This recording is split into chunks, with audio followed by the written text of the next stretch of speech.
శ్రీ గురుభ్యో నమః. అందరికీ నమస్కారం. మకర సంక్రాంతి పెద్ద పండుగైన సంక్రాంతి రెండవ రోజున మకర సంక్రాంతి అంటారు. క్రమణము లేదా క్రాంతి అంటే కదలిక. సంక్రమణము సంక్రాంతి అంటే ఒక పద్ధతైన చక్కటి నడక. పరబ్రహ్మ స్వరూపుడు ప్రత్యక్ష దైవమైన సూర్య భగవానుడు ఒక పద్ధతైన గమనం ద్వారా ఏ రాశుల్లో ప్రవేశిస్తే ఆ సంక్రమణం అంటారు. సూర్యుడు ధనురాశి నుండి మకర రాశిలోకి ప్రవేశించిన కాలమును మకర సంక్రాంతి అంటాము. 12 సంక్రమణంలో మకర సంక్రమణముని పెద్ద పండుగగా ఎందుకు జరుపుకుంటాం అనగా, మకర సంక్రమణం మొదలుకొని ఉత్తరాయణ పుణ్యకాలం ప్రారంభం. ఇది దేవతలకు పగలు కనుక ఉద్దీపన పొందుకాలం. సూర్య భగవానుడు ఇప్పటి నుండి మరలా భూమికి దగ్గరగా వస్తారు కనుక చలి, సూక్ష్మాంగ జీవులు తగ్గి మానవాళికి తిరిగి స్వస్థత, ఆరోగ్యం చేకూరుతాయి.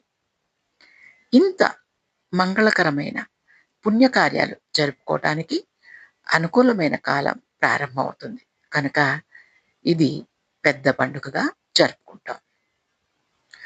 సంక్రాంతి పండుగ నాడు ఏ దేవునికి పూజిస్తారంటే, సంక్రాంతి పండుగను ప్రధానంగా సూర్యుడికి పూజ చేయడానికి జరుపుతారు. ఇది ప్రతి సంవత్సరం జనవరి 14 లేదా 15న వస్తుంది. ఎందుకంటే ఈరోజు సూర్యుడు మకర రాశిలో ప్రవేశిస్తాడు. సూర్యుని దర్శనంతో ఆరోగ్యం, శక్తి, శుభం లభిస్తుందని పురాతన కాలం నుండి విశ్వాసం ఉంది. రైతులు మరియు గ్రామీణులు ఈ పండుగను ప్రత్యేకంగా గౌరవిస్తారు. ఎందుకంటే సూర్యుడు వారి పంటలకు, జీవితానికి జీవం ఇచ్చే దేవతగా భావించబడతాడు. ఈరోజు ప్రజలు పూజలు చేయడం, కొత్త వంటకాలను తయారు చేయడం, పతంగులు ఎగురవేయడం వంటి సంప్రదాయాలు పాటిస్తారు.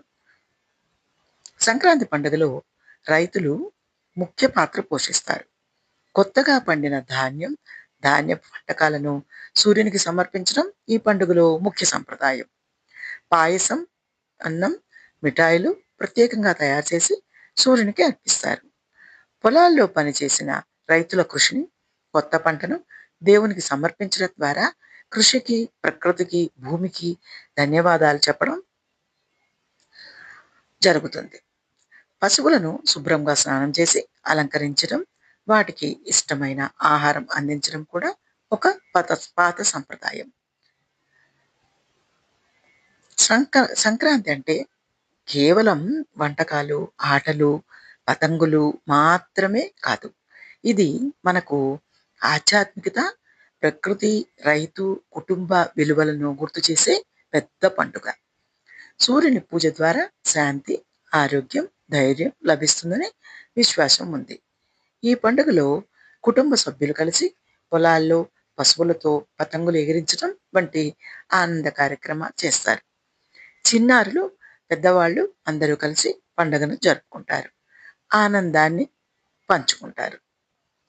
ఇలా ప్రతి వాళ్ళు కూడా సంప్రదాయానికి అనుగుణంగా సంక్రాంతి పండుగను చేసుకుని ఆనందిస్తారు.